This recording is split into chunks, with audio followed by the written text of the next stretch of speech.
ఇవాళ సాయంత్రం మేడారంలో కేబినెట్ భేటీ జరగనుంది. సాయంత్రానికి మేడారం చేరుకోనున్న సీఎం రాష్ట్ర మంత్రివర్గ సమావేశాన్ని నిర్వహించి రాత్రికి అక్కడే బస చేయనున్నారు.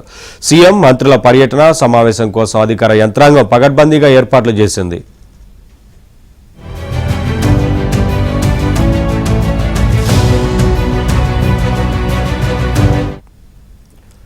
తెలంగాణ ప్రభుత్వం ప్రతిష్టాత్మకంగా తీసుకుని 3 నెలల్లోనే పునర్నిర్మాణం పూర్తి చేసిన గద్దెల ప్రాంగణాన్ని సీఎం రేవంత్ రెడ్డి సోమవారం ఉదయం 7 గంటలకు ప్రారంభించి వనదేవతలకు మొక్కులు చెల్లించుకోనున్నారు. మంత్రులతో కలిసి గద్దెలు, నూతన రోడ్లు, కూడళ్లలో నిర్మించిన ఆదివాసీల జీవన చిత్రాలను ప్రారంభిస్తారు. తర్వాత సభలో సీఎం ప్రసంగిస్తారు. ఉదయం 10 గంటలకు హెలికాప్టర్లో హైదరాబాద్కు బయలుదేరనున్నారు.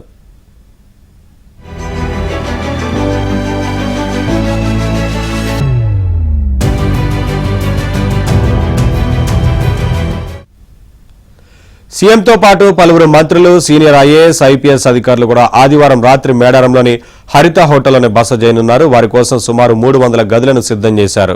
మేడారం హరిత హోటల్తో పాటు తాడ్వాయి, లక్నవరం, రామప్ప, ములుగులో ఉన్న ప్రభుత్వ అతిథి గృహాలు, హరిత హోటళ్లను వారి కోసం కేటాయించారు.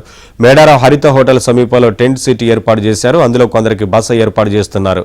అటవీ, మావోయిస్టు ప్రభావిత ప్రాంతం కావడంతో సుమారు 2000 మంది పోలీసులతో భారీ బందోబస్తు ఏర్పాటు చేశారు.